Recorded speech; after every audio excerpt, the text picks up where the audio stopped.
ti rí bẹ́ẹ̀ máa kọ́lẹ̀ tí ń ṣiṣẹ́ ti bọ́.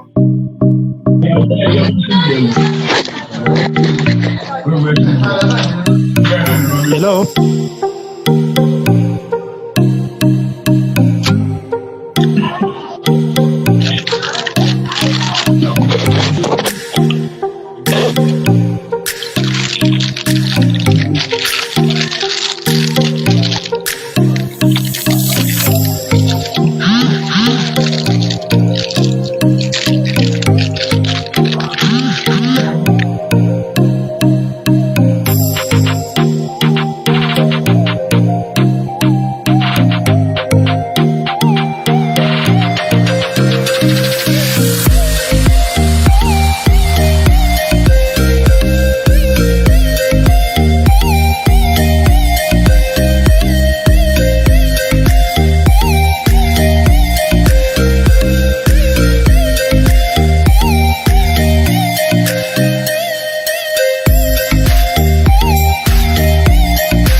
Descendants, the PT creator.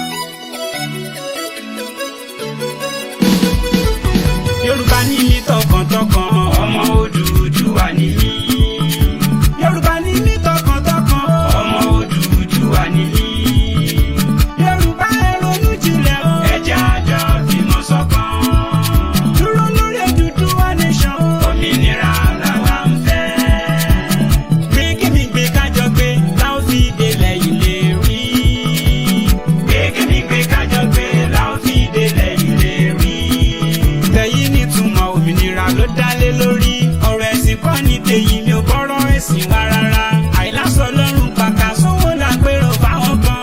Wọ́n fẹ́ máa tẹ̀ wá mẹ́rẹ̀ o, Yorùbá ẹ jẹ́ a gan. Oduduwa nation ló bá wa Yorùbá pátá.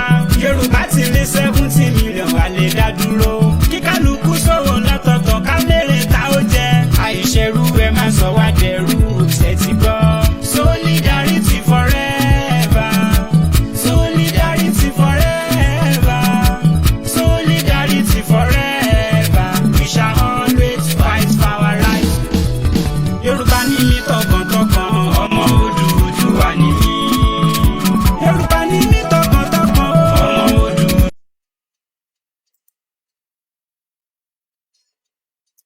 Ó dàbí pé nẹ́tíwọ́ọ̀kì ìfẹ́ rẹpẹtẹ.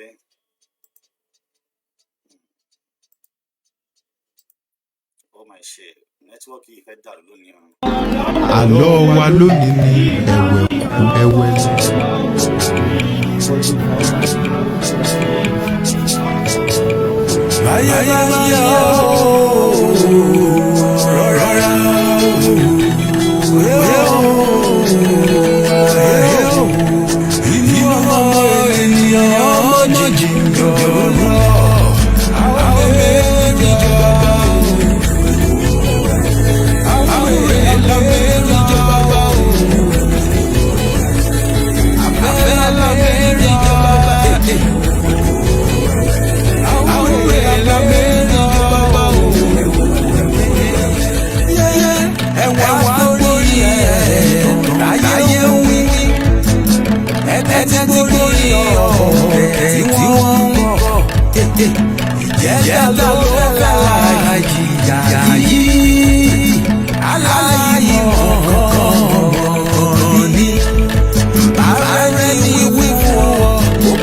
kòtò ńlá síbẹ̀.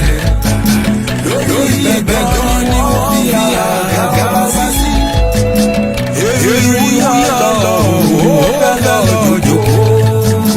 Jùwà nínú ọ̀gbun ńlá.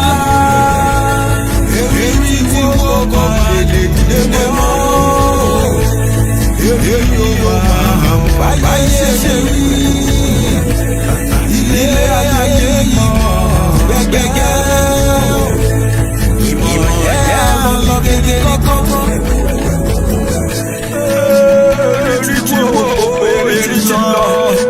Ajá náà ojúbú lálẹ́ yóò kékeré ní wo nínú lọ́rin kánṣẹ́. Ayé burú, ayé tí ń láì mọ́lájà ní. Wọ́n fi ká sínú wọn pẹ̀tẹ̀ rí. Ọmọ ènìyàn jẹ́ lọ́jọ́ rà. Nítorí pásá òrà pásá jájá náà. Àjà òkúra jájì. Mo nílò bàbá fúnra olè ní yóò.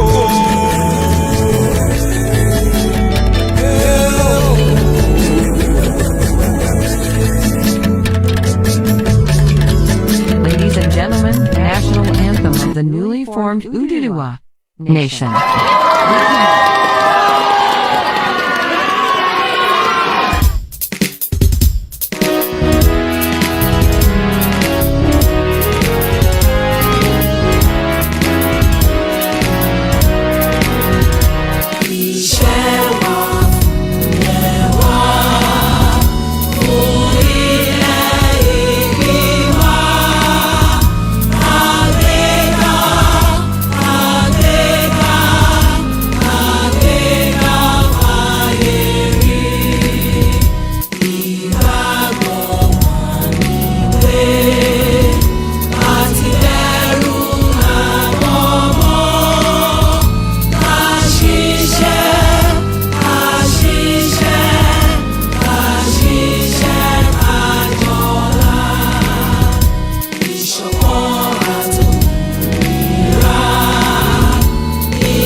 Ladies and gentlemen, the national Èmi ni ìmọ́lẹ̀ ògo adúláwọ̀.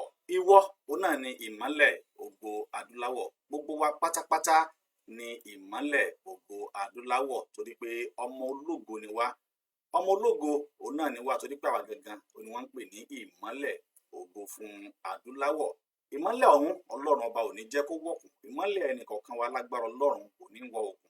Níbi tí ìmọ́lẹ̀ ẹnìkọ̀ọ̀kan wa ti ń jáde tó ti ń tàn bí òṣùpá bí òòrùn bí ìràwọ̀, Ọlọ́run ò ní jẹ́ kí ìmọ́lẹ̀ ẹnìkọ̀ọ̀kan èmi àti rẹ, Ọlọ́run ò ní jẹ́ kí ìmọ́lẹ̀ wa, Ọlọ́run jẹ́ kí ó wọ òkun. Àwa ní ìmọ́lẹ̀ ògo adúláwọ̀. A kí gbogbo wa pátá pé a kú ọjọ́ mẹ́ta lọ́dẹ̀ parira lánàá, a tún ti wá padà wá ìra padà lónìí. Elédùmarè ọba yóò máa fi ìṣọ́ ẹ̀ ṣọ́ wa. A fún gbogbo ilé Ọlọ́run ọba lọ́wọ́ torí pé òun náà ni ọba àjọkẹ́ ayé, ọba àṣàkẹ́ ọ̀run lómi kékeré tí a pe òun pé òun yóò dá wa lóhùn ní ká béèrè, ó lóhùn yóò fi fún wa, ó ní ká kanlẹ̀kùn kẹ́kẹ́, ó lóhùn yóò sì sí fún wa. A béèrè lónìí pé kí Elédùmarè ọba tó ní ọjọ́ tó ní ìgbà tó ní àkókò kó dákun kó dábọ̀ kó bá wa gba ilẹ̀ Oòduà kó jẹ́ kó ṣe ṣe fún wa. A tún wá pé kó dákun kó dábọ̀ gba pátápátá tí a jọ ń ṣe ètò yìí, tí a jọ ń dá sí, tí a jọ ń wájọ́ dùn. Ọlọ́run ní bà wá nínú jẹ́ o. Ọlọ́run á jẹ́ kí gbogbo wa kárí Oòduà Nation ní ayọ̀ àti àlàáfíà.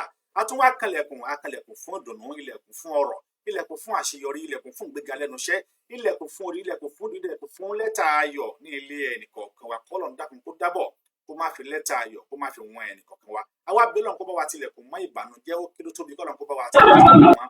Kọ́lọ́run má jẹ́ kí ìbànújẹ́ kí ó ya ọ̀dọ̀ ẹnìkọ̀ọ̀kan wa. Elédùmarè ọba àná ọba òní ọba títí ayérayé, láì ní fi àkókò ṣòfò, ó dàbí ẹni pé ẹ ti rí àkọlé eléyìí tí a kọ sí ojú ètò lónìí torí pé ọ̀pọ̀lọpọ̀ iṣẹ́ ló ń bẹ eléyìí tí a fẹ́ ṣe.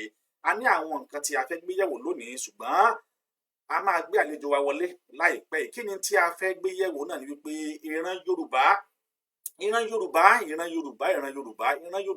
àwa ni ó jẹ́ wípé a ní ọ̀rọ̀, a ní ohun tí wọ́n pè ní ọrọ̀ ajé jùlọ àti bí èèyàn ṣe lè ṣe ọrọ̀ ajé àwa la ní, ṣùgbọ́n gbogbo pátá wà pé a máa sọ pé àwọn Ìgbò ni wọ́n wà industrious. Bẹ́ẹ̀ ni kò rí bẹ́ẹ̀, wọ́n bá lọ́wọ́ àwa ìran Yorùbá ni. Àwọn kankan wà tó jẹ́ pé wọ́n ti gbà kúrò lọ́wọ́ wa tó jẹ́ pé a ti fi ọ̀lẹ tàbí ká sọ wípé a ti fi wípé bóyá gbogbo wa ti kàwé, kò sẹ́nikẹ́ni tó fẹ́ ṣe irúṣẹ́ bẹ́ẹ̀ mọ́, a ti fi lé àwọn ẹnìkejì wa lọ́wọ́, àti pàápàá pé bóyá pé ẹ̀tọ́ wa, ojúṣe wa pé òun ni.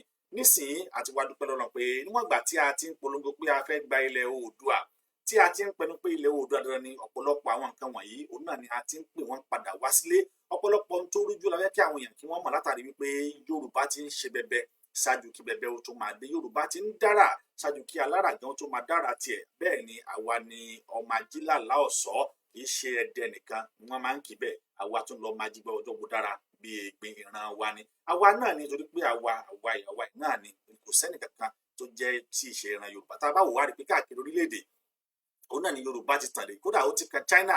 Tẹ́ ẹ bá tún wo fídíò kan mo rí àgbẹ̀ ni pé àwọn China gan wọ́n ti ń ṣe bí wọ́n ṣe ń kọ́ Ifá, wọ́n ti ń fi Ifá wọ́n ti fi ń ṣe ètò ìgbésí ayé wọn. Àwọn kankan wà tó jẹ́ pé àwọn orílẹ̀-èdè tá ń wò yìí wọ́n ń dánwò lábẹ́lẹ̀, ṣùgbọ́n tí wọ́n ti gbà kúrò lọ́wọ́ wa látàrí pé wọ́n fẹ́ ká ga, wọ́n fẹ́ ká ní lọ síwájú, àti wá rò pé bóyá tí wọ́n ń ṣe lóòótọ́ àti lódodo ni. Nígbà tí màá gbé àlejò wa wọlé, torí pé mi ì ní fẹ́ kí á pẹ́ lórí ètò yìí, màá kọ́kọ́ jẹ́ kí àlejò wa kí wọ́n wọlé. Nígbà tí wọ́n bá wa sọ̀rọ̀ tán bá yànnà náà ọ̀rọ̀, àwa abẹ́sẹ̀tẹ̀ wa bọ́ sí ojú agbami ètò bí kádàrá bó bá ṣe kọ́. Àlejò wa tí mo ń gbé bọ̀ lónìí, ẹni bí ẹni, èèyàn bí èèyàn, àwọn tí ẹ ti mọ̀ tẹ́lẹ̀tẹ́lẹ̀ bí ẹni mowó ni. Jẹ́ kí a máa gbé àlejò wa wọlé kí wọ́n bá wa yànnàná tí ó jẹ́ wípé ó jẹ́ ẹ̀tọ́ Yorùbá. Ọ̀nà wo tún ni Yorùbá tún lè gbà? Báwo la ṣe lè ṣe é? Báwo ni ètò Yorùbá, báwo ni ó ṣe tò tí ó dùn gbọ́ngbọ́n tó jẹ́ pé ohun tó ti bọ́ lọ́wọ́ wa a ó gbà padà níkọ̀ọ̀kan àti èkejì, tí ó sì ní sí ẹnikẹ́ni tí yóò di wa lọ́wọ́. Mo fẹ́ gbà kí gbogbo wa pé a kú ọdún, a kú ìyèdùn pé a ti gba òmìnira orílẹ̀-èdè Nàìjíríà, torí pé a ti ta àsíá wa ní ìjẹta káàkiri gbogbo ìlú tó ń bẹ nílẹ̀ Oòduà. Ọlọ́run ò sì ní jẹ́ kí àsíá ọ̀hún, Ọlọ́run ò ní jẹ́ kí ó ré wálẹ̀. Láìpẹ́ yìí a ó máa gbé àlejò wa wọlé, ẹ máa bá wa ká lọ. Hello, Mr. Aliu.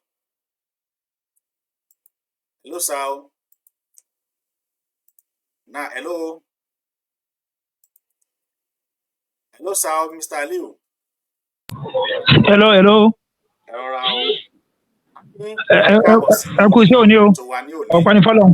Akínpẹ́ káàbọ̀ sórí ètò wa lónìí. Ṣé ara ò le bí? Tọ́ ọpẹ́ ni fọ́lọ́run, adúpẹ́ lọ́dọ̀ Ọlọ́run. Ọlọ́run ọba lọ́ba tọ́ pẹ́ tọ́ sí. Ẹ kú ìyànjú, ẹ kú kó lè dá tí ẹ ń bá kiri. Bẹ́ẹ̀ àwọn olùfẹ́ náà ní pé kí a máa gbé yín pé ẹ kú kó lè dá. Elédùmarè ọba á jẹ́ kí a bá dé gbèrè láṣẹ Elédùmarè. Àmín o, àmín. Mo fẹ́ a ní àwọn tọ́pìkì tí mo fẹ́ kẹ́ bá wa treat lónìí. A sọ wípé Yorùbá àwa ni a ní ọrọ̀ ajé jùlọ, the most industrial ethnic group in Nigeria. Mo wá fẹ́ rò pé ta ló tún gbangba sùn lọ yẹ tó lè bá mi yànnà náà àwọn ọ̀rọ̀ yìí. Mo wá rí wípé ọ̀dọ́ yín ló fi sí ìrọ̀lẹ́ kí n gbé wá sí orí ètò lónìí pé kí ẹ wá yànnà lẹ̀ fún àwọn ènìyàn wa nílé lóko pé àwa Yorùbá a ti ń dára kí àrà ó tó máa dára rẹ̀, a ti ń ṣoge ó dàpọ̀ gẹ́gẹ́ ó tó dé. Ìdí nìyí tí mo ṣe gbé wá rò pé kí ẹ wá yànnà lẹ̀ fún wa pé kí ni àwọn ohun tí a ti sọ, ọ̀nà wo láti lè gbà tá a lè péré wọn yìí. Ok, àkọ́kọ́ náà mo dúpẹ́ lọ́wọ́ yín fún opportunity tẹ́ fún mi láti lè sọ̀rọ̀ lórí pé Yorùbá ló ní ọrọ̀ ajé jù nílẹ̀ Nàìjíríà táwa ń pè ní location 9. Yorùbá ẹ̀ ní bó ṣe rí nìyẹn. Ó kàn ṣe ni láàánú pé ní location 9 tá a wà yìí, ó jẹ́ ìlú kan tó yẹ pé ní wọn èrè fún òfẹ́ ìlọsíwájú ọmọ Nàìjíríà, wọn ò fẹ́ lọ síwájú rárá àtọ̀. Òun ló fà tó jẹ́ pé ní ọ̀pọ̀lọpọ̀ àwọn tá à ń wí yìí tí Ọlọ́run fún tọ́lọ́run bless wọn ò dúró sí Nàìjíríà. Àwọn míì bẹ́ẹ̀ tó yẹ pé ní òkè òkun gan ni wọ́n padà lọ, torí pé kí ni ìlú tí ò sí iná kò sómi, ọ̀nà ò dáa. Báwo ni business ṣe fẹ́ wà effective? So nídìí eléyìí a máa yànnàná rẹ̀ one by one kó fi lè yé àwọn èèyàn wa, because tẹ́lómi ò bá sọ̀rọ̀ wọ́n máa sọ yí pé ní àwọn Ìgbò gangan ni wọ́n mọ̀ nípa ẹ̀ka ṣe business.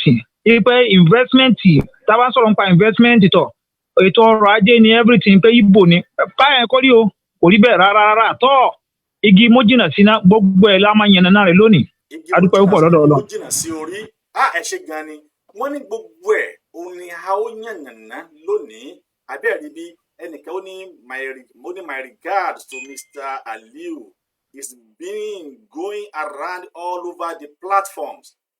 Yusuf Adekunle wọ́n ní kí a kí yín wípé àwọn kí yín pé ẹ ti ń lọ káàkiri gbogbo àwọn ẹ̀yà tó kù tí wọ́n ń jà fún agitation ilẹ̀ Oòduà yìí pé ẹ ti ń sọ̀rọ̀ Ọlọ́run ọba Elédùmarè yóò máa fún yín sọ ní agbára Ọlọ́run ẹ sọ wípé Yorùbá ti dára dá ṣáájú kí alára gan tó máa dá ara ẹ̀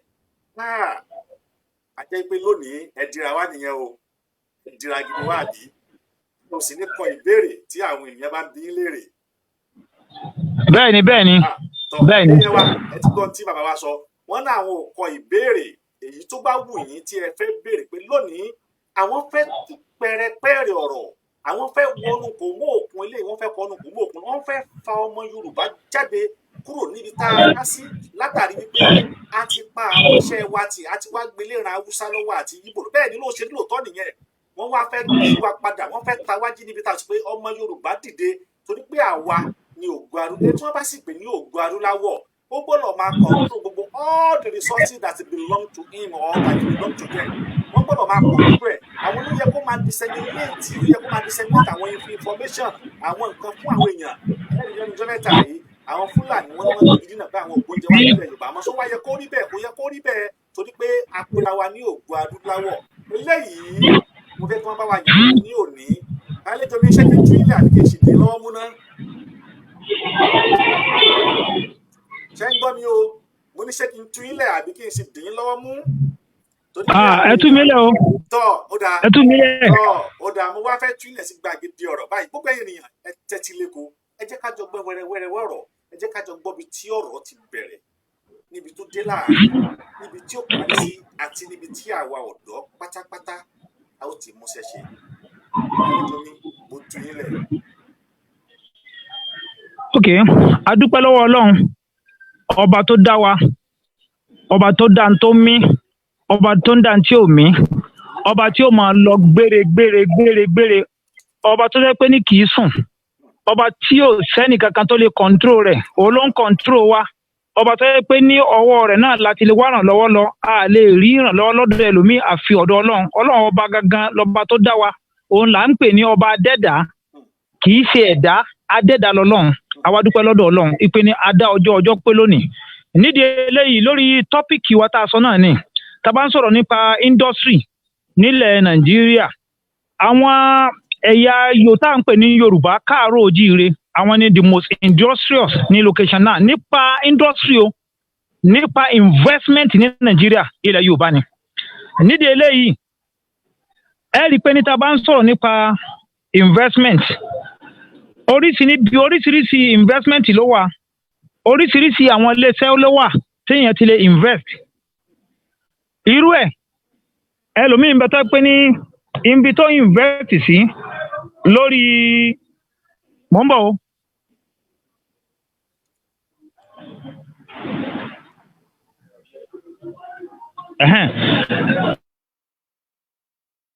ẹlòmíì ibi tó invest sí oil and gas ẹlòmíì invest sí banking ẹlòmíì investment tiẹ̀ shipping ni ẹlòmíì lórí education ẹlòmíì lórí manufacturing ẹlòmíì lórí telecommunication ẹlòmíì lórí engineering ẹlòmíì lórí construction ẹlòmíì lórí printing and electronic media àti bẹ́ẹ̀ lọ tíbi tí kálukú ti invest ó yàtọ̀ ọ̀tọ̀ àwọn èèyàn máa wá sọ pé ní tá bá ń sọ̀rọ̀ nípa investment tá à ń sọ̀rọ̀ nípa business wọ́n ti ń sọ̀rọ̀ nípa anti-party irú àwọn electrical parts àbí àwọn toilet materials electrical equipment building materials ṣéyàn nìkan ni business ni ìyẹn nìkan kọ́ ni business tí yẹn lè venture into there are so many businesses tí àwọn èèyàn wa tó venture into n táwọn èèyàn ń wò ní pé ní ọmọ Ìgbò àárí tó ń ta party o àbáàrí tí ń ta àwọn electronics materials àbáàrí tó ń ta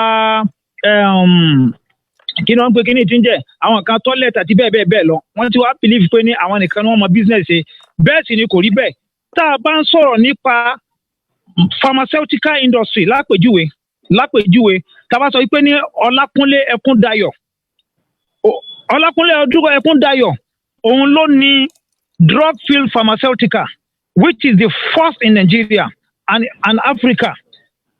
Ní tá bá sọ̀rọ̀ nípa drug field pharmaceutical Ọlákúnlé Ẹkúndayọ̀ àwọn ni wọ́n ní company yìí àwọn ni number 1 ní Nigeria àwọn sì ní number 1 ní Africa. Oríṣiríṣi àwọn nǹkan ni wọ́n manufacture. Tá bá tún wá ń sọ̀rọ̀ nípa oil kẹjá bọ́ sí ọ̀rọ̀ oil nísìn. Ọbátẹrù Akínruntan òun ló ní Obat Oil òun ní the largest private oil and jetty in Africa, the richest king in Nigeria. Àwọn tó wá ní the second richest king in Africa, Obat Petroleum. Àwọn èèyàn wa náà ni o. Àwọn èèyàn wa ni là ń sọ̀rọ̀ nípa oil yìí. Mo sọ fún yín pé tá bá ń sọ pé ní the largest privately oil and jetty in Africa, Ọbátẹrù Akínruntan òun ló ní nǹkan ẹ̀ òun náà ni Obat Oil. Orúkọ rẹ̀ ò pamọ́ rárá ntí kálukú mọ̀ ní kéde pé bí à ń parọ́ ẹni tó bá ti fẹ́ lọ chẹ́ẹ̀kì kó lọ béèrè o kó lọ gọ́gù ó máa rí bẹ́ẹ̀. Fẹ́mi Ọ̀tẹ́dọ́lá ńkọ́ àbárò wa náà kọ́ ni tá a bá ń sọ àwọn lónìí Zen Oil, Atlas Shipping Agency, Swift Insurance, FOO Properties Limited, C4 Shipping Companies. Fẹ́mi Ọ̀tẹ́dọ́lá Yorùbá náà ni o. Fẹ́mi Ọ̀tẹ́dọ́lá tá a sọ pé ní Yorùbá yìí àwọn náà ni tá a bá ń sọ̀rọ̀ nípa oil orúkọ náà la máa dákọ. Fọlọ́runṣọ́ Alákìjà ńkọ́ obìnrin bí ọkùnrin, the richest woman in Nigeria, the second most wealthiest black woman on the planet. Tá a bá ń sọ̀rọ̀ nípa obìnrin tó lówó jù ní Nàìjíríà obìnrin yìí ni. Àǹtẹ̀ bá wá wo asẹ́ẹ̀tì ẹ̀ tẹ́ compare pẹ̀lú àwọn asẹ́ẹ̀tì àwọn ẹ̀yà kejì tó ń pè ní Igbo kò sí olówó rẹ̀ nínú gbogbo wọn. Bẹ́ẹ̀ ni ẹ lọ gọ́gùn kẹ lọ check ẹ wò. Woman yìí Ọlọ́run bless ẹ̀ débi pé ní investment ẹ̀ ó ní agbára. Bẹ́ẹ̀ náà ni tá bá tún wá sọ̀rọ̀ nípa Modúpẹ́ Abíọ́lá. Modúpẹ́ Abíọ́lá òun náà wà nínú àwọn tó wà very influential gidigan. Jimoh Ibrahim kọ́ Nikon Group, Global Fleet Group, Nikon Insurance, Reinsurance Corporation, Nikon Luxury Hotel Lagos. Àwọn náà invest lórí even real estate, transport, and even Global Fleet Oil, Nikon Hotel, Global Fleet Industry, Energy Bank, Accra, Ghana, Energy Bank, Sao Tome, Global Media Mirror Limited. Investment ní tó ní agbára tí bàbá yìí ṣe Jimoh Ibrahim ọmọ Yorùbá ni o. Ọmọ Yorùbá ni. Bẹ́ẹ̀ náà tá bá tún wá sọ̀rọ̀ nípa Wálé Tinubu ńkọ́. Wálé Tinubu àwọn tó ní Ohando nìyẹn. Ohando Oil, Africa's largest energy company. Àwọn náà ni ọmọ Yorùbá ni Wálé Tinubu. Bó tẹ̀ yẹ pé àwọn kan tún sọ pé ní àbúrò Tinubu ni ọmọ ìyá Tinubu ni asámọ̀ pé ní òun ni CEO. Bẹ́ẹ̀ náà ni tá bá sọ̀rọ̀ nípa Robert Agbede. Robert Agbede àwọn ni wọ́n ní black engineering firm tó wà ní United States of America. Ọba Ògúntáyọ̀ ńkọ́ Fowóbí Petroleum. Tẹ́ bá rí investment tí bàbá yìí ní nípa petrol ó ní agbára. Tá bá tún wá ń sọ̀rọ̀ nípa tá bá ń sọ̀rọ̀ nípa Coleman Wires and Cables. Wires and cables gbogbo anything tó jọ mọ́ bí kabi wire tí wọ́n fi ń lò táwọn oníná ń lò wire tá à ń sọ pé wires and cables o wires and cable ní Nàìjíríà wà yìí o kò sọ nítọ̀hún ọ̀nà fowó kan ní SK ọ̀nà fowó kan òní nípa ìyẹn tó wá pé ìyẹn ni òní. Bẹ́ẹ̀ náà ni Ọládìméjì Owófẹ́mi ìyẹn Nigeria's first indigenous chocolate manufacturer Ọládìméjì Owófẹ́mi ọmọ ìyá wa náà ni o. Ntawa máa ń wò ní pé ní tá bá ti rí ẹni tó ń ta drugs nísìn á ní Igbo ló ń ta drugs aláà ń sọ fún yín pé ní ọ̀rọ̀ ń pa pé Igbo ló ń ta drugs kọ́ là ń sọ àní tá bá ń sọ yín pé ní the whole of Africa àti Nigeria tá bá ń sọ̀rọ̀ ń pa drug field pharmaceutical àwọn náà máa pé ní is the first in Africa and is the first in Nigeria. Bẹ́ẹ̀ náà ni tá bá tún wá bọ́ sí láyìn ti àwọn GSM ìyẹ orúkọ wọn ò pa orúkọ tí yóò pamọ́ ni Mark Adenuga gbogbo alamọ Globacom ọmọ Yorùbá ni òun lónìí Yínká Fọláwíyọ ńkọ́ these are billionaires lọ́dọ̀ tiwa nílẹ̀ Nàìjíríà. Tàbá tí wọ́n ń sọ̀rọ̀ nípa mọ̀ pẹ́ lómi ọmọ wo pé ókè o Doyin kọ́ gbogbo àná la máa Doyin Prince Samuel Adédoyin òun ló ní Doyin group of companies Global Soap òun ló ní Global Soap and Detergent Limited Doyin Pharmaceutical Limited Doyin Farm ọmọ Yorùbá náà ni o. Àtúnwálẹ́ nìkan tó ń pè ní Jimoh Oyedele Ibrahim Piccadilly Insurance àwọn náà ni wọ́n ní Unique Aluminium Products Limited àwọn ọmọ ìyá wa náà ni o. Tàbá tún sọ̀rọ̀ nípa Chief Samuel Adegbite àwọn náà ni Oasis Group Chief Michael Adeojo Elizabeth Group the largest importer and seller of Toyota vehicles in West Africa àwọn náà ní University Elizabeth University tó wà ní Nàìjíríà. Investment là ń ka yìí tí ó pé ọmọ Yorùbá lónìí ló invest yìí. Tàbá tí wọ́n ń sọ̀rọ̀ nípa Kúnlé Soneme òun ló ní Bet Naija. Tàbá tí wọ́n Bet Naija òun náà ní the Nigeria's biggest sports betting website. First Nigeria to own a top European football club. Òun ló ní Club Deportivo. Tàbá tí wọ́n ń sọ̀rọ̀ nípa Kẹ́sìntín Adébútú àti Bàbá Ìjẹ̀bú. Nigeria's most popular lotto operator Bàbá Ìjẹ̀bú nìyẹn o ọmọ Yorùbá lónìí o. Tàbá tún wá bọ́ sí láyìn tàbá bọ́ sí láyìn pa pé Adébáyọ̀ Ògúnlẹ́sìn àwọn ní chairman Global Infrastructural Partners owners of Gatwick International Airport London London City Airport and Edinburgh Airport all in the United Kingdom. Hello, ṣé ń gbọ́rọ̀ mi? Ọmọ Yorùbá kan náà ló tún invest in airport yìí o. Ọmọ Yorùbá wa náà ni. Ẹ̀wọ̀n investment ni tó ní agbára ìta ló lọ sí kò ṣe sílé. Kí ló fà ìlú wa tí ò di location náà ni tí ò dá. Tí location náà bá dá ni irú investment yẹn ó yẹ kán lè ṣe sílé náà. Bẹ̀ẹ̀ yìí ń gbà tó pé mi bọ́lọ̀ ń ṣe dá ọ̀dọ̀ wa náà nìyẹn. Dẹ̀tà bá tún wá sọ̀rọ̀ nípa Concern West Africa. Concern West Africa wọ́n gba àwọn ni wọ́n ṣe títí oríṣiríṣi iṣẹ́ ni wọ́n ṣe.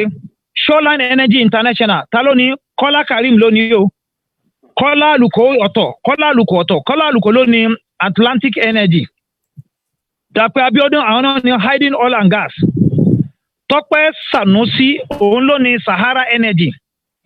Fúnṣọ́ Lawal Soniga Group Fúnkẹ́ Ọ̀pẹ́kẹ̀ Main Street Technologies Túndé Kẹ́hìndé African Carrier Korea Express. Tàbá sọ̀rọ̀ nípa Adébọ́lá Adégúnwà òun ló ní Phototech Asamo Phototech àti SA Holdings. Bọ́ládé Òsínbódù òun ló ní Vigio Group. Then tàbá sọ̀rọ̀ nípa Síjí Mbọ́mi Ògúntádé òun ló ní Suji Motor Construction. Abíọ́dún Ọ̀nànúgà òun ló ní Nugagon Constructions. Àwọn investment tá à ń sọ yìí ọmọ Yorùbá ara náà ló ní o. Olórogún Sọ̀ní Kúkù òun ló ní Èkó Hotel. Razak Ọkọya gbogbo alamọ Razak Ọkọya òun ló ní Eleganza. Tẹ́bá tún wá wo Adétòkunbọ̀ Ògúndé yìí Adétòkunbọ̀ Ògúndé òun ló ní Profos Limited. Ẹ sábà Profos Limited ó wà ní ìlú yìí tí ń jẹ́ Ọ̀lànà Ògùn State yìí Òde Rámọ. Àwọn Profos yìí armor tank ni wọ́n build armor tank ọmọ Yorùbá ni o. Ọmọ Yorùbá ara wa ni armor tank ni. Wọ́n build armor tank àbí? Bẹ́ẹ̀ ni armor tank wọ́n build bẹ́ẹ̀ ni armor tank wọ́n build. Wọ́n lè sin operate the same. Kódà Nàìjíríà ti bọ́dà àti patronage àzòkàn bẹ tí àwọn Chad Republic wọ́n làwọn need 100 pieces of armor tank. Nàìjíríà ò fi bẹ́ẹ̀ patronage lọ títì. A lè patronize wọn àwọn ọmọ Oòduà kán bá wa ṣe. Wọ́n máa patronage wọn tàbá sì ti dá dúró náà ó ti tán nù. Àsìkò ní tá patronise wọn. Àsìkò ní tí àyàn delegate lọ bá wọn pé kí wọ́n á nídìí àwọn náà nídìí ká máa múra àwọn ọmọ ogun wa sílẹ̀. Sẹ́yìn tábà tí wọ́n ń sọ̀rọ̀ nípa pé the biggest pharmacy retail chain in Nigeria Bukky George ni o. Bukky George ó ní. Ẹ máa gbọ́ tó ń sọ MedPlus pharmacies. Medplus pharmacies Jọkẹ́ Bákàrè lónìí ọba Òtúdẹkọ mo mọ̀ pé ẹ ti ń gbórúkọ yẹn ọba Òtúdẹkọ yẹn òun ló ní Honeywell Group àwọn náà ń ṣe flower wọ́n tún ní Radisson Blue Hotel àwọn ni wọ́n ní Alex Ọ̀nàbàjọ náà wà ó tóní òun ló ní Terra Energy Nigeria Atco Furniture òun ló ní Rainbow FM òun ló ní òkú ọ̀run Burújí Kashamu òun ló ní Kasmal Group Tòkunbọ̀ Ọ̀ṣin òun ló ní Zipes Chief Bayo Abdul òun ló ní Papermate Alhaji Muri Gbadeyinka òun ló ní Muri International Limited Star FM Ọ̀túnba Súnbọ̀mí Balógun òun ló ní First City Monument Bank Túndé Ayẹni àwọn oní Polaris nìyẹn Hassan Odúkalẹ̀ Leadway Assurance Guarantee Trust Bank Fọlá Adéọlá òun ló ní Guarantee Trust Bank Fọlá Adéọlá òun ló ní GTB Guarantee Trust Bank. Then tá bá ń sọ̀rọ̀ nípa Equity Insurance Dọlápọ̀ Balógun ló ní o Equity Insurance Dọlápọ̀ Balógun ló ní abá tó wá ń sọ̀rọ̀ nípa accounting firm Akintola Williams and Co. Àwọn Akintola Williams the first and the largest accounting firm in Nigeria Yorùbá náà ni o. Yorùbá náà tó ní. Bẹ́ẹ̀ ni mo sọ fún yín Akin Alabi òun ló ní Naira Bet Nigeria first online sport betting portal.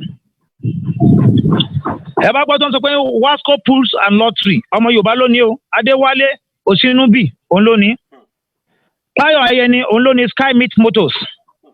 Mo mọ̀ pé ẹ ti ń gbọ́ Sweet Sensation Kẹ́hìndé Kamsin lónìí mo mọ̀ pé ẹ tún ń gbọ́ Tantalizer ẹ mọ̀ gbọ́ Tantalizer àwọn Tantalizer yẹn àtàwọn Sweet Sensation láì kan náà ní gbogbo ẹ̀ Folú Ayẹni ló ní Tantalizer o ọmọ Yorùbá ni o ẹ mọ̀ gbọ́ Chicken Republic abẹ́ ẹ mọ̀ gbọ́ Chicken Republic ó wà ń bí Chicken Republic tọ ọmọ Yorùbá ló ní o Délé Fájọmí Rókun ló ní o òun náà lókun ló ní Aiko Insurance òun náà ló ní Zeros Nigeria òun náà ló ní Kingsguard àwọn security outfit yẹn private security outfit Kingsguard òun ló ní Zeros Nigeria òun náà ló ní Aiko Insurance òun ló ní Chicken Republic kò tán síbẹ̀ o tá bá ń sọ̀rọ̀ nípa Tasty fried chicken ọmọ Yorùbá náà ló ní o Ọláyínká Adébáyọ̀ òun ló ní nǹkan ẹ̀ construction company kan wà tó ń pè ní by Courtney Wálé Babalákin lónìí o Wálé Babalákin òun lónìí then Helix investment partner Babatunde Soyoye òun lónìí nǹkan ẹ̀ sẹ́rí gbogbo àwọn investment tá à ń kà lọ́kọ̀ọ̀kan yìí hello. Màá fẹ́ kí ẹ dánu dúró níbi tí ẹ ti dé nǹkan tó di pé ẹ bẹ̀rẹ̀ torí mo fẹ́ kí àwọn èèyàn mo fẹ́ ká ṣe ní wọnú mo fẹ́ kí àwọn èèyàn kí wọ́n bá wa dá sétò yìí kó lè dùn kí wọ́n bá lè kàn sí i àwọn èèyàn wọ́n ti sẹ́ndì mẹ́sẹ̀gì lọ rẹpẹtẹ mẹ́sẹ̀gì pọ̀ wọ́n kí yín pé bẹ́ẹ̀ ṣe ń kà á ẹlòmíì ẹnìkan sọ pé ó ní wáò Olú ọmọ MP Mighty ó ní wáò àmọ́ ẹnìkan náà wá sọ ní but all this morning they stole is a stolen money to establish this business bó kàn tiẹ̀ jẹ́ bẹ́ẹ̀ wọ́n kàn tiẹ̀ ṣe é yàtọ̀ sẹ́ni tó lọ kó dà sí báńkì kan ní òkè òkun àmọ́ ẹnìkan wá béèrè bí ó ní kí lorúkọ jẹ́ eléwòde olúwa tó sìn ó ní welcome to new Yoruba nation bẹ́ẹ̀ ni ó tún wá ní congratulations to Yoruba nation bẹ́ẹ̀ ẹnìkan wá béèrè ìyẹn John Matt ó ní but what is their contribution to Yoruba nation ẹni wípé ọ̀pọ̀lọpọ̀ àwọn èèyàn torí pé bẹ́ẹ̀ ṣe ń kà wọ́n yìí ó ṣe èmi náà ní káyọ̀ nípa a nírú àwọn èèyàn báyìí bẹ́ẹ̀ títí kà wọ́n tán o wọ́n tún sì kù torí pé mo mọ̀ pé gbẹgbẹ́ sì ń bẹ nínú yín tí ẹ fẹ́ sọ nípa wípé Yorùbá àwa la ní ètò àwa la ní tí wọ́n ń pè ní ọrọ̀ ajé àwa la ní tí wọ́n ń pè ní ọ̀ká ṣòwò àwa la ní tí wọ́n ń pè ní okòwò kódà àwọn ìyá wa tún máa ti àti lílọ sí Ṣìkàndá lọ sí Òtìrìpó kì í sí Ìgbẹ́tì láti tún lọ rajà wá àwa la nìyẹn àmọ́ gbogbo àwọn tẹ́ǹkà yìí ó dàbí ẹni wípé wọ́n pé tó dàbí kò yọ lára wa àárí àwọ̀ rẹ̀ lára àwọn ọmọ Yorùbá. hello. mo ń gbọ́ yín. ẹ má sọ yín lọ. ṣùgbọ́n ọlọ́pàá kan tí ẹ mọ̀ wọ́n adárúkọ wọn a ti gbé wọn ta eléyìí tó fún wa lọ́pọ̀lọpọ̀ wípé a tún ní àwọn ọmọ Oòduà tí yẹ pé bàbá gba ilẹ̀ Oòduà pé wọ́n wá sílé pé kí wọ́n darapọ̀ ẹgbẹ́ wọn ní pé ọ̀dọ̀ wa gẹ́gẹ́ ni wọ́n tún ti ń ṣe amọ̀tàn kí la wá ń bá ká ìrìkórìíre ló jẹ́ fún wa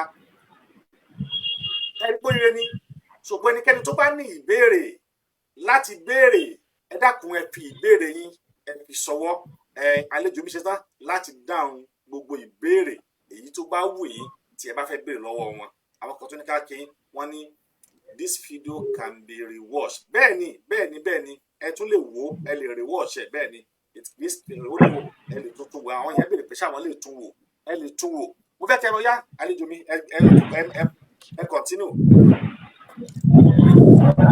Hello.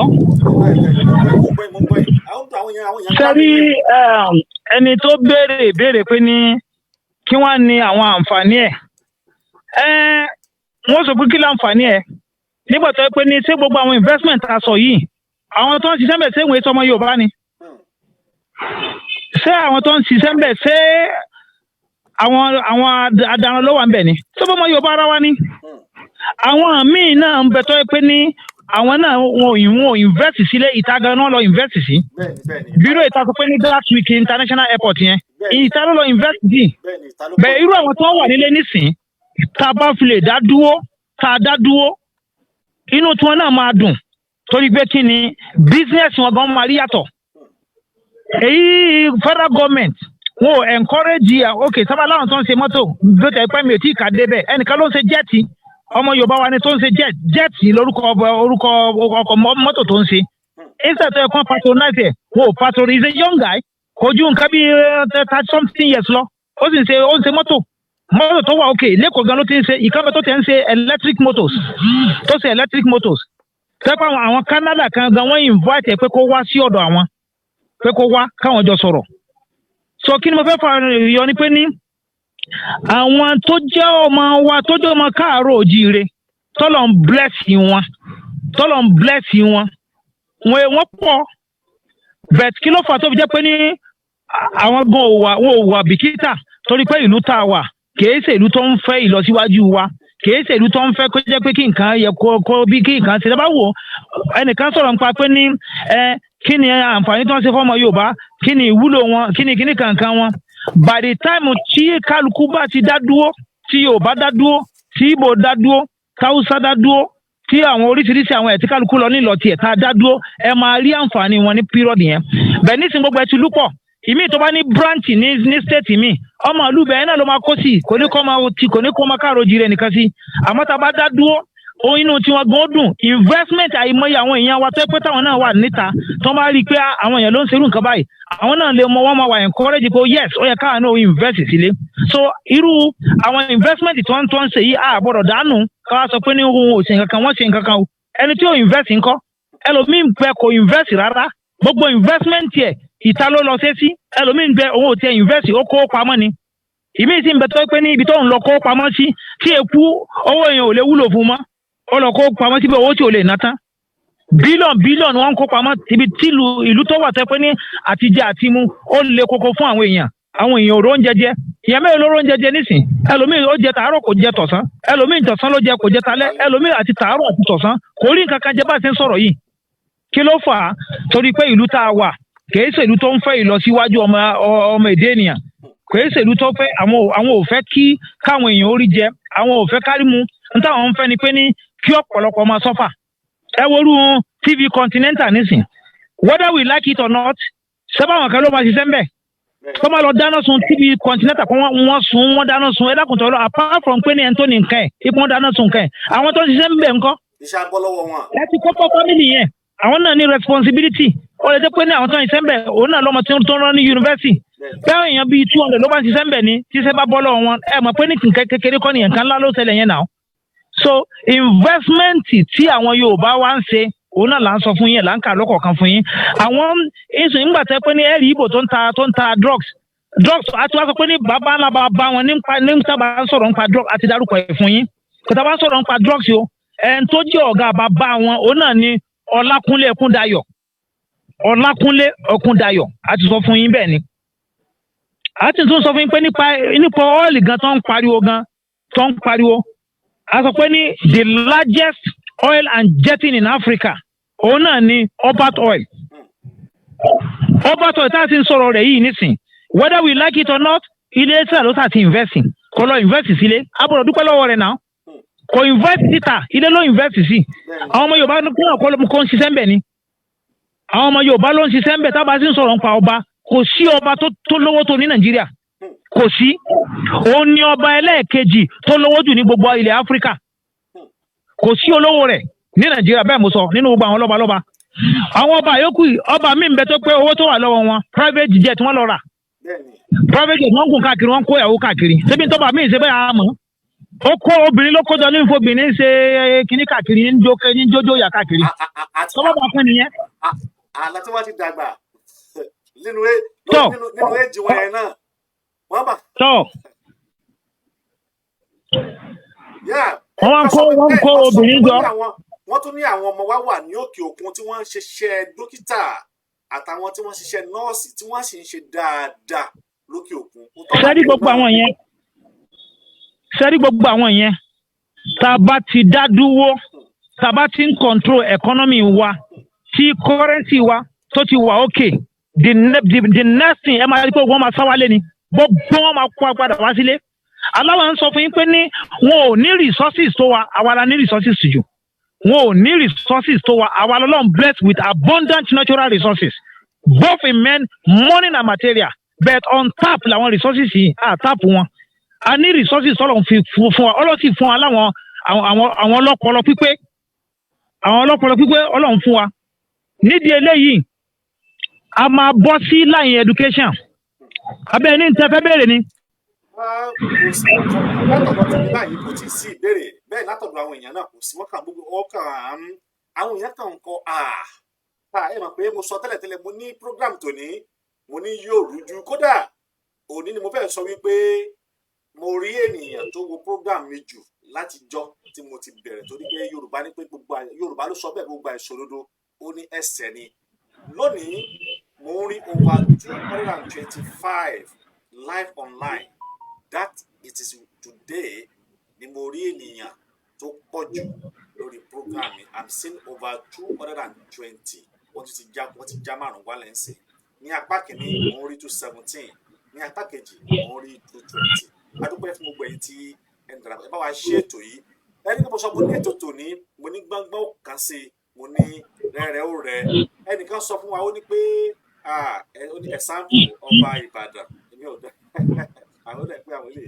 ẹnìkan sọ pé òótọ́ wọn ní òun náà ní ẹ sọ wọn ní China is now mining gold in Ogun bẹ́ẹ̀ ni àwọn China ti mine Ogun ní wọ́n mine ní Ogun State wọ́n wá ń lo aeroplane wọn láti fi gba inú igbó mo ní ẹnìkan sẹ́ndí fídíò yẹn sí mi mo ní fídíò yẹn lọ́wọ́ ṣẹ́rí gbogbo tí wọ́n ń ṣe yìí ó ní ọwọ́ ìjọba nínú ó dẹ̀ ní ọwọ́ àwọn kọ̀ọ̀kan ní ìlú Ogun State nínú kódà ó lè ní ọwọ́ gọ́fúnà Ogun State nítorí pé gbogbo pátá ni wọ́n ní ṣíẹ̀ tí wọ́n ń gbà ń bẹ̀ ara ìdí nìyí tí wọn ò ṣe lè fẹ́ kí ilẹ̀ Yorùbá lọ mo ní fídíò yẹn lọ́wọ́ nígbà tí plane yẹn gbéra plane yẹn tún ní helicopter tó monitor ẹ̀ if there is any problems inú gbọ́dọ̀ gidi ni ọkọ̀ yẹn ń gbà kọjá ni plane yẹn ń gbà lẹ́yìn ìgbà tí wọ́n bá ti lóòdù tán wọ́n á dẹ̀ gbéra láti inú gbó wọ́n á dẹ̀ bẹ̀rẹ̀ sí ẹ̀rọ bíi pé wọ́n travel bẹ́ẹ̀ wọ́n kó àwọn eruku wa lọ sílùú òkè òkun ni èmi náà rí fídíò yẹn mo wá tàn láti trace fídíò yẹn mo wá rí pé lóòótọ́ wọ́n máìnì ní Ogun State tó bá ti wá máìnì tán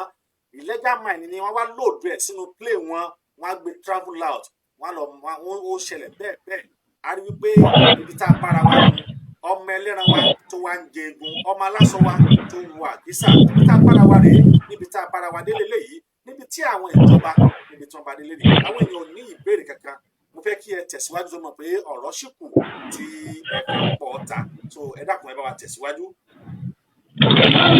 sẹ́rí àwa káàró òjíire. kẹ́nikẹ́ni ní pé tí ì dárúkọ Adeleke bàbá Davido wọ́n sì ń bọ̀ nbẹ èèyàn náà ló náà. àwọn nǹkan pọ̀ tá a fẹ́ dárúkọ ó pọ̀ bẹ́ẹ̀ la fẹ́ kà ó pọ̀ ó yapa àwọn míì bẹ́tẹ̀ pé ibi tí wọ́n bá tiwọn dé inú tiẹ̀ bí wọ́n padà fi Nàìjíríà lẹ́nu wọ́n lọ invest síbòmíì àwọn míì lọ invest sí Ghana tẹ́ bá gbọ́ iye investment wa tí ọmọ káàró òjíire tó ń lọ invest sí Ghana ó máa yà yín lẹ́nu tẹ́ bá sì gbọ́ owó owó billions of naira tí ọmọ káàárọ̀ oòjíire ń lọ ní Ghana nípa pé òun fẹ́ lọ kàwé kì í sọ owó kékeré bẹ́ẹ̀ náà ní Malaysia tó ń lọ sí Malaysia tó ń lọ ń kàwé ń bẹ̀. ẹ rí i pé ní àwa Yorùbá àfi education àfi ṣeré rárá àtọ̀ ìmúta fi mọ̀ pé àfi education ṣeré rárá tá a bá ń sọ̀rọ̀ nípa even various disciplines tẹ́ pé ní first àwa là ń gbà ń bẹ̀ various disciplines lápèjúwe first Nigerian professor of linguistics Yorùbá ni Professor Ayo Bangbose ọmọ Ọ̀yọ́ state ni o only the first professor ní Nàìjíríà nípa linguistics o Yorùbá ni first professor. Bákan náà tábà tó ń sọ̀rọ̀ nípa ìpè ní Nigerian first professor Arabic and Islamic language Professor MOA Abdul ọmọ Ìjẹ̀bú-Òde ni o ọmọ Ìjẹ̀bú-Òde ní Ogun State only the first professor Arabic and Islamic language professor alákọ̀ọ́kọ́ ní Nàìjíríà mi ò sọ pé ní ìlú Adarán o bàbá wa Omoboriowo ṣé ń gbọ́rọ̀ mi. mo ń gbọ́ àgbọ́yé tí àwọn kan béèrè àgbọ́yé àgbẹ̀kẹ́ sọ̀rọ̀ débi kan kí á tún wá béèrè àwọn tí wọ́n béèrè question ẹ máa sọ̀rọ̀ lọ mo ń gbọ́ yín lágbọ́yé torí èmi náà ń fẹ́ arábalẹ̀ kọ́ ẹ̀kọ́ lára ohun tí ẹ̀ ń pọ̀ jáde yẹn àwọn èèyàn náà sì ń kẹ́ ẹ̀kọ́ látara ẹ̀ torí pé. ok ẹ fẹ́ béèrè kankan.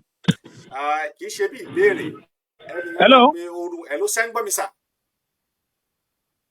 mo ń gbọ́ kí n kílẹ̀ béèrè. ẹnìyẹn sọ wípé anna ẹ̀mí Olùkọ́gà Àdìsá ó ní my question is why do they allow foreign country to come and mine our gold?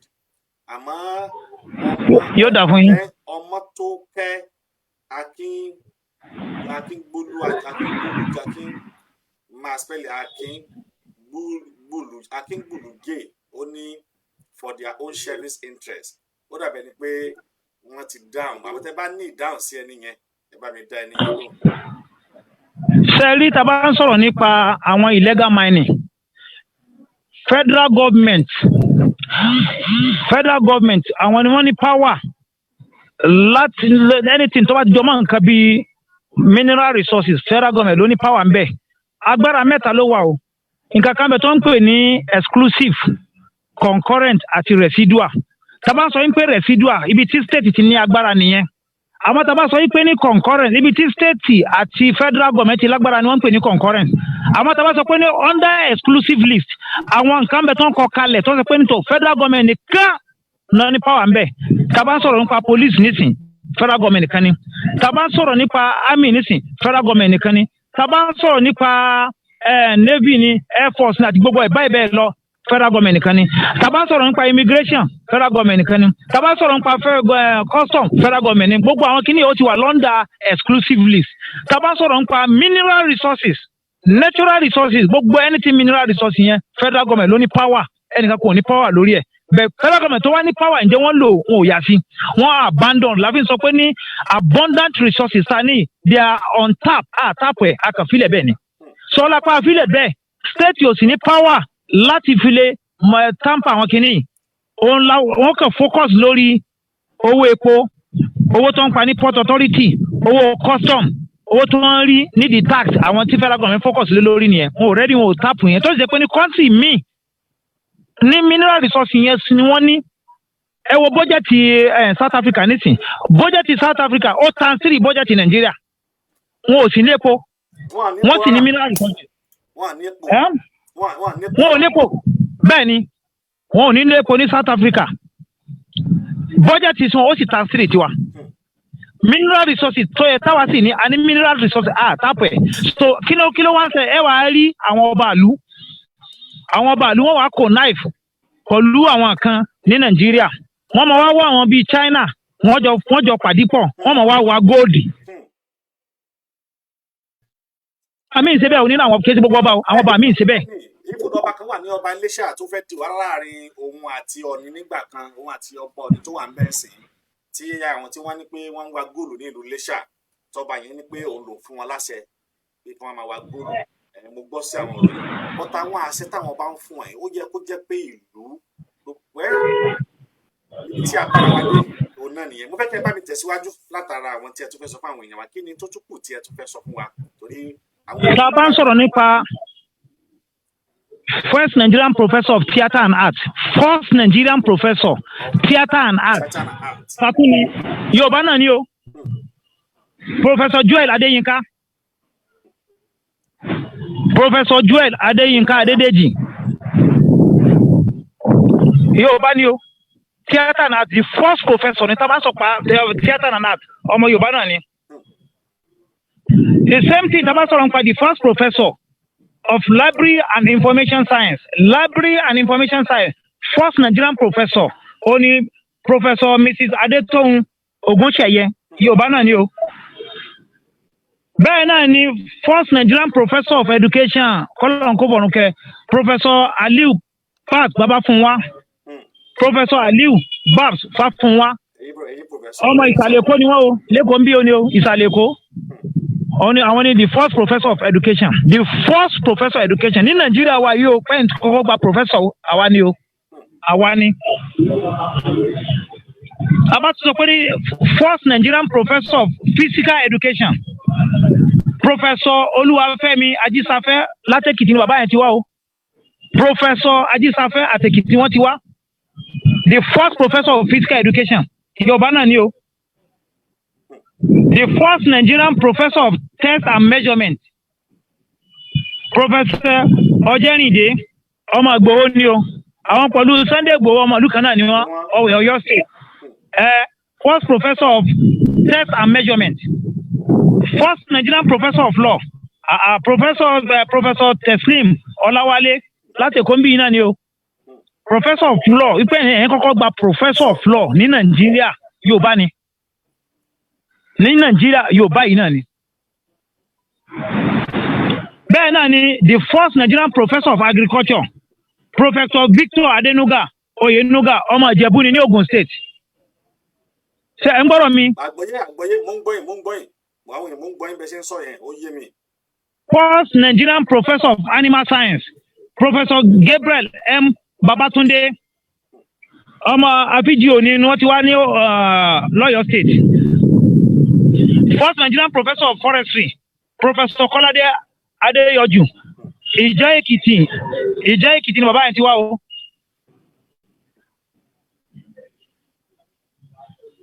Tabatu wa sọ pé ní first Nigerian professor of medicine ọmọ Yorùbá ni o Theophilus Ogunlesi ọmọ Ìṣàgámù ni bàbá yẹn ti wá l'Ógùn State. Professor of nursing àwa náà ni o Professor Mrs. Adebo ọmọ Abẹ́òkúta ni wọ́n ní Ogun State.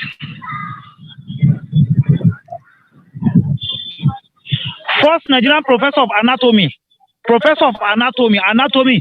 Professor Thomas Adesanya Grillo Lagos State ni o. Ṣé ẹ̀ ń gbọ́? Àgbọ̀yé mo ń gbọ́yìn. Àgbọ̀yé. Okay. First professor of public health Professor Oladele Ajose Lagos State. Ẹ wo àwọn tá n kà á ní first professor. Sábà sọ pé ní first professor of public health àti sọ Oladele Ajose.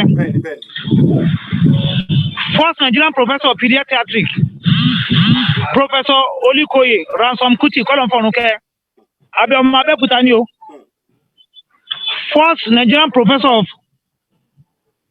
of physics Professor Muyiwa Awe èsì ẹni wọ́n ti wá ní Kwara State ọmọ èsì ẹni bàbá yẹn. First Nigerian professor of physics òun náà mo sọ mo ní Professor Muyiwa Awe èsì ẹni wọ́n ti wá ní Kwara State.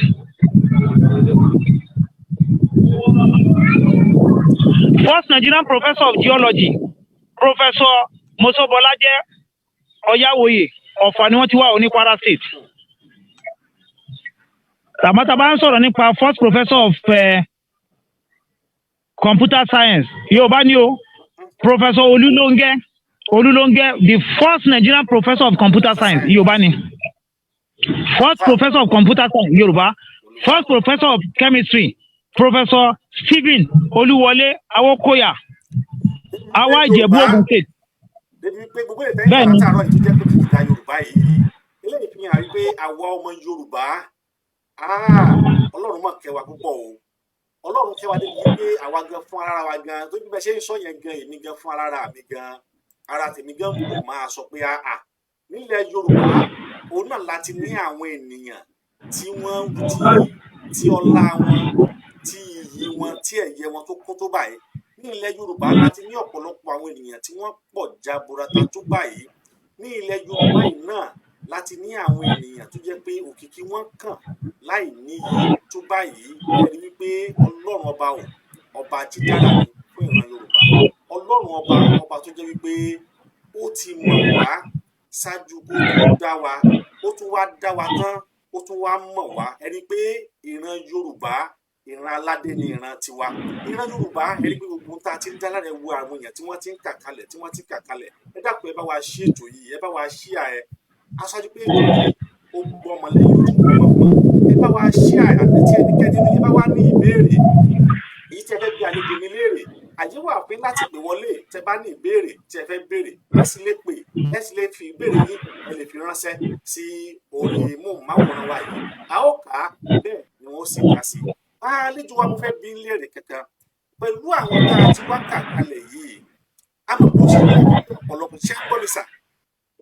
Mo ń gbọ́rọ̀ yín mo ń gbọ́. a mọ̀ pé ọ̀pọ̀lọpọ̀ wọn ti ṣe kí wọ́n ti papòdà ọ̀pọ̀lọpọ̀ wọn ṣe kí wọ́n sì wà láyé àwọn tí wọ́n papòdà wọn ṣe iṣẹ́ wọn tún ṣe iṣẹ́ wọn tẹ̀síwájú àbí ìparun ti dé bá iṣẹ́ wọn tẹ̀síwájú ọ̀rẹ́ kẹ́ńtà sọ fún wa tá à ń sọ kó kì í àwọn èèyàn wa ní pé ní location 9 ló kó bá wa because tẹ́ bá wò ó dáadáa àwọn professor tá à ń ka ìsàlẹ̀ rúrú ẹ̀ ní Saudi Arabia ni ìsàlẹ̀ rúrú wọn ní Kuwait ni ìsàlẹ̀ rúrú wọn ní Oman ni ìsàlẹ̀ rúrú wọn ní Dubai ni ìsàlẹ̀ rúrú wọn ní South Africa ni ìsàlẹ̀ rúrú wọn gbogbo àwọn country tó wà láfíríkà ń bọ̀ la fẹ́ fi wélẹ̀ Yorùbá ń bọ̀ la fẹ́ rírú àwọn báyẹn níbo la ti fẹ́ rírú ẹ̀ ní Áfíríkà tá à ń sọ̀rọ̀ yìí kò sí ń bọ̀ la ti fẹ́ rírú ẹ̀ ntọ́lọ̀ ń ṣe fún wa àmọ́ ìyá ara wa ni ọlá pé ní location náà ta wà ó bá wa by the time tí a bá dá wà ṣé ẹ ń gbọ́rọ̀ mi by the time tá a bá dá wà ibẹ̀ làwọn yóò ti mọ̀ yí pé ní ìyàtọ̀ wà ìlú Yorùbá nation ó máa dà gẹ́gẹ́ bí London ni ó wọn máa dájú London lọ Ọlọ́run fún wa ní any country tẹ́ bá ti rí tó bá ti ní àwọn tó ní brain àwọn tó ní ọpọlọ tó ní brain dáadáa wọ́n máa develop ìlú yẹn ẹ wo ohun tá a ti ń kà látàárọ̀ à ń sọ pé ní medicine ẹ wo gbogbo tá a ti ń kà gbogbo pé àwọn kinní kọ̀ọ̀kan tá a ti ń dárúkọ accounting àti kankan o nínú gbogbo tá a ti ń sọ àti ìsọ anything rárá àtọ̀ program yìí kèsè program tá a lè sáré sọ pé a fẹ́ pa wà lè fi ju ìjọ kan parí ẹ̀ kèsè ó kọjá bẹ́ẹ̀ torí pé mo fẹ́ káyẹn nàná rẹ̀ dáadáa kó yé wa pé ní aláwọn nǹkan tó pé country mi ló ní irú àwọn eléyìí ni in fact ẹ rí gbogbo ẹ bá lọ sí irú àwọn UK yẹn ni ẹ wà àwọn doctors tó wà ní UK ẹ wà àwọn nurses tó wà ní UK majority wọn ọmọ Yorùbá ni wọn bẹ́ẹ̀ náà lè máa rí wọn lamẹ́ríkà ẹ wà àwọn doctors tó wà lamẹ́ríkà àwọn wo ni ẹ bá àwọn èèyàn wa ni nígbà tó yẹ pé ní ìlú wa tá ẹ ti wá lọ sí àwọn hospital wọ́n yẹ kó sáwọn doctors níbẹ̀ doctor mélòó wà níbẹ̀ pẹ̀lú bẹ́ẹ̀ torí pé kálukú wa ń jáde wọ́n ti rí pé ní ìlú yìí kìí ṣèlú tó dáa ìlú tí ò ní lọ síwájú ni àní hospital kan jò ní tí mo ti ẹ̀rí tán fi hàn mí òjò sì tún rọ òjò tún nínú hospital fa àwọn bẹ́ẹ̀dì ló wà káàkiri tó ń wọ náà. òkè yín náà rí àbí. mo rí ṣé ìlú nìyẹn. aláìsàn tí wọ́n ń gbé ọ́stíkì sí ní ẹnu ó wà ní àárín gbèdé méjì ibi tí òjò ti ń rọ̀ ní apá tún àti lápá sí. mo ṣe máa ṣó fídíò yẹn fún àwọn ènìyàn màá sì ṣó fídíò ó dàbí pé bàbá mi kan pè wọlé mo fẹ́ kí wọ́n bá wa dá sí. tàbá ń sọ̀rọ̀ nípa first Nigerian professor of accounting àwa náà ni o Michael Adéyọmọ ọmọ àkókò ni o ní Ondo State. tàbá tún sọ pé ní first Nigerian professor of chemical engineering first Nigerian professor of chemical engineering àwa náà ni Professor Sikiru Sani ọmọ Ìbàdàn ni wọ́n ní Ọ̀yọ́ State.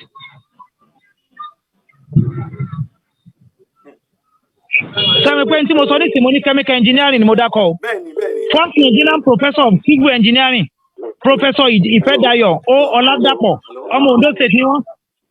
Post major, wọ́n ṣe post major yẹn lọ́wọ́ mi ṣá. ṣe lọ́wọ́lọ́wọ́ báyìí. Ṣàwọn bẹ́ẹ̀. Hello. Wọ́n ṣe lọ́wọ́lọ́wọ́ báyìí. Lọ́wọ́lọ́wọ́ báyìí. Wọ́n ṣe lọ́wọ́lọ́wọ́ báyìí. Mo dẹ̀ wà lórí ètò. Àti ti wọnú ẹ̀. Okay, ó dáa. I know because ẹni ò fẹ́ máa ti. Má wọlé ó wà pé a máa rán dọ̀ kó sì ju gbogbo àti wà ń bí àbí.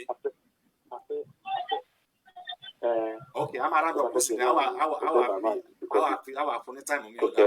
Because of the thing. Yes, a máa rán dọ̀ kó sí. Because Ali. All right. Mr. Aliu. Yeah.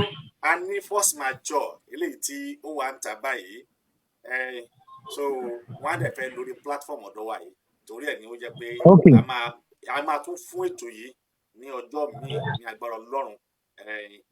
Lọ́sẹ̀ ní agbára Ọlọ́run bóyá níjọ́ Sunday tẹ́ bá ráyè níjọ́ Sunday á tún tún ètò wa lápè ní apá kejì. Ṣùgbọ́n kó tó di pé àlejò mi lọ wọ́n ní ìmọ̀ràn àti tí wọ́n fẹ́ sọ fún wa pé a ní ètò kan tí a gbé kalẹ̀ ń sìn yìí eléyìí tí a mọ̀ sí Yorùbá Nation Now pẹ̀lú force major tó ń ṣẹlẹ̀ yìí ṣùgbọ́n a nílò ìrànlọ́wọ́ ẹ̀yin ènìyàn wa a ò ní kẹ́ mú wá o ẹ má sì wá gbọ́ o ṣùgbọ́n a nílò ìrànlọ́wọ́ wa pé àwọn materials tá a nílò láti print out ó kù tó káàtó fún awareness ènìyàn kẹ́ bá wa dá sí fún awareness wọ́n tó bá wà lóògùn wọ́n tó wà ní Amẹ́ríkà tó wà níbi kí ló lè sọ pé kí ni nǹkan tá fẹ́ print á send copy sí ẹ wà á dẹ̀ bá wa print ẹ ibi tá a ti gbà á wà á sọ fún wa tá a bá sì rẹni tó fẹ́ fún wa lówó náà ẹ kàn sí Mr. Aliu wọ́n á ṣàlàyé bí ẹ ṣe ṣe fún yín torí pé a fẹ́ fi ṣe grassroots awareness eléyìí tí a ń ṣe wọlé máa fáwọn àlàyé láàrin ìṣẹ́jú 5 kí wọ́n sáré yànnà náà ọ̀rọ̀ yẹn lágbọ́dọ̀ ṣùgbọ́n tó bá ti di ọjọ́ Sunday tàbí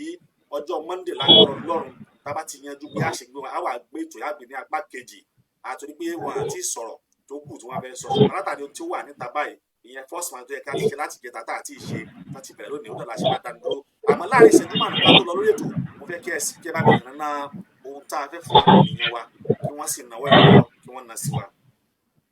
Ok, n tó ṣẹlẹ̀ ni pé ní àwa náà ti rí i pé n tá à ń fẹ́ yìí aláàfẹ́ dá dúró ǹjẹ́ àwọn èèyàn wa só ti yé wọn ǹjẹ́ àwọn èèyàn wa mọ̀ pa fẹ́ dá dúró ṣé wọ́n mọ̀ pa fẹ́ dá dúró tó má mọ̀ pa fẹ́ dá dúró ṣé wọ́n gbọ́ yé because ọ̀pọ̀lọpọ̀ àwọn èèyàn wa la discover pé wọn ò tiẹ̀ mọ̀ rárá ipe Yorùbá ń fẹ́ lọ ipe Yorùbá fẹ́ dá dúró pa fẹ́ níjọba tiwa lọ́tọ̀ a fẹ́ dá dúró kí Haúsá máa lọ nílọ títí ẹ̀ kí Ìgbò máa lọ títí ẹ̀ kí àwọn ẹ̀yà míì náà kọ́ máa lọ kí Middle Belt máa lọ títí ẹ̀ kí àwa ọmọ káàárọ̀ oòjíire ká dá dúró bẹ́ẹ̀ kí ló yẹ ká ṣe òní ó yẹ ká create the awareness every nook and cranny of Yoruba land ká jẹ́ kó mọ̀ from state to local government and to ward from ward to street door to door campaign la fẹ́ ṣe awareness campaign so ọ̀pọ̀lọpọ̀ náà ti gbọ́ sí ọ̀rọ̀ tá à ń sọ yìí ní pé ní kó ràn wá lọ́wọ́ ìrànlọ́wọ́ tá a nídìí ní pé ní a fẹ́ tẹ àwọn posters a fẹ́ tẹ àwọn flyers a fẹ́ wá banner náà tá a máa lò so that each and every local government banner máa wà ń bẹ̀ tó wọ́n máa ṣe meeting tó bá ṣe meeting àwọn tó ń ṣe meeting yẹn a máa wá rà àwọn volunteers iṣẹ́ táwọn volunteers fẹ́ ṣe fún wa òun náà ni wọ́n fẹ́ distribute àwọn flyers aṣọ àti video CD àti wristband even tẹ mọ́ nylon bag ó wà lára nǹkan a fẹ́ distribute kí la fẹ́ fi ṣe a fẹ́ kí àwọn èèyàn wa ó mọ̀ pé ní ilé tó lọ o ó tó gẹ́ o àsìkò ti tó fún òmìnira ilẹ̀ Yorùbá fẹ́ dá dúró n ta wá fẹ́ kẹ́ ẹ ṣe ò ta wá pé ní èyí tẹ́ fẹ́ bá a print kìíní a ti ní àwọn tó lè bá a print ẹ̀ tó bá jẹ́ pé ẹ̀yin náà lè fẹ́ print ẹ̀ fún wa kò sí problem template wà tá a máa jùúlẹ̀ fún yín so that ẹni tó bá fẹ́ print kó lo àwọn template yẹn kàn fi print ntọ́ print ẹ bá ti print ẹ̀ tán ẹ sọ fún wa pé ibi báyìí ni ká ti lọ gbà á máa lọ gbà á ẹ bá tó bá sì wù yín tẹ bá sì mọ̀ pé ẹ fẹ́ káwọ́ print ẹ̀ látọ̀dọ̀ wa ni a lè print ẹ̀ látọ̀dọ̀ wa a ní ìdí ìrànlọ́wọ́ because tá a bá jẹ́ kí àwọn èèyàn wa ó mọ̀ ipe a fẹ́ lọ tó bá di pé ní referendum bá lọ dé lógìgì tọ́ni ká lọ ṣe referendum bá dé káwọn èèyàn máa vote fún location 9 inside of Yoruba nation la fi sọ pé ní a gbọ́dọ̀ create awareness in every nook and cranny of Yoruba land kó wọ́n mọ̀ pé a fẹ́ lọ torí gbogbo ariwo tá à ń pa social media ló pọ̀ jù sí ó yẹ ká jẹ́ kórin ilẹ̀ délé lóko n ta fẹ́ ṣe nìyẹn mo dúpẹ́ lọ́dọ̀ Ọlọ́run a sì dúpẹ́ lọ́wọ́ àwọn tó ń kọ program yìí bàbá Omoboriowo.